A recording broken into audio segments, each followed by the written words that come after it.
A Memoir of Jane Austen by her nephew, James Edward Austen Leigh. More than half a century has passed away since I, the youngest of the mourners, attended the funeral of my dear Aunt Jane in Winchester Cathedral, and now, in my old age, I am asked whether my memory will serve to rescue from oblivion any events of her life or any traits of her character, to satisfy the inquiries of a generation of readers who have been born since she died. Of events, her life was singularly barren. Few changes and no great crisis ever broke the smooth current of its course. Even her fame may be said to have been posthumous. It did not attain to any vigorous life till she had ceased to exist. Her talents did not introduce her to the notice of other writers, or connect her with the literary world, or in any degree pierce through the obscurity of her domestic retirement. I have, therefore, scarcely any materials for a detailed life of my aunt, but I have a distinct recollection of her person and character, and perhaps many may take an interest in a delineation, if any such can be drawn, of that prolific mind whence sprung the Dashwoods and Bennets, the Bertrams and Woodhouses, the Thorpes and Musgroves, who have been admitted as familiar guests to the firesides of so many families, and are known there as individually and intimately, as if they were living neighbours.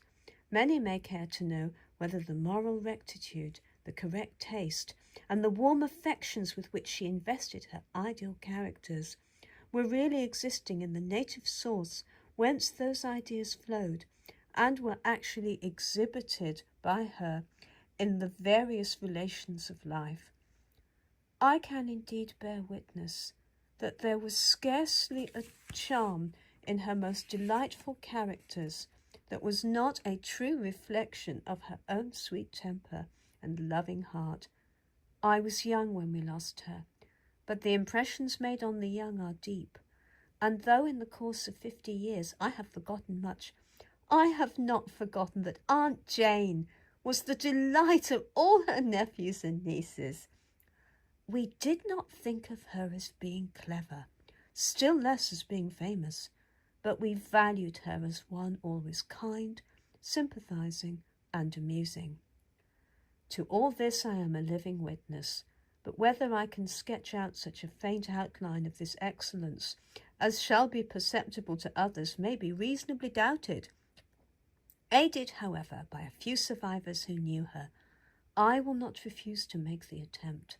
I am the more inclined to undertake the task from a conviction that, however little I may have to tell, no one else is left who could tell so much of her. Jane Austen was born on December the 16th, 1775, at the parsonage house of Steventon in Hampshire.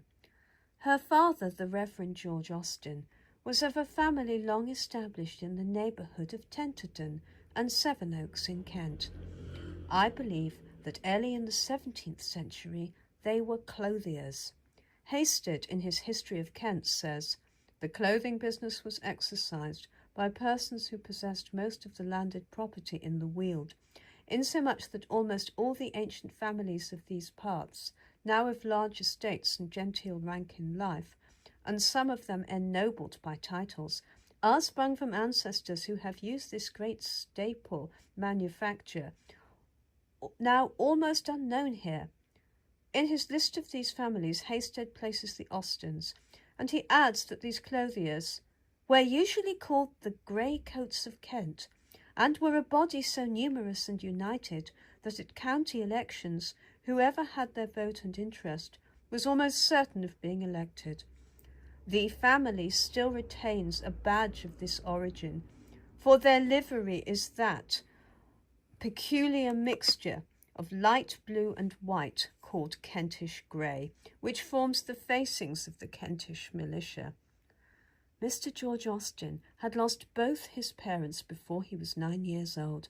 He inherited no property from them, but was happy in having a kind uncle, Mr. Francis Austen, a successful lawyer at Tunbridge, the ancestor of the Austens of Kippington, who, though he had children of his own, yet made liberal provision for his orphan nephew.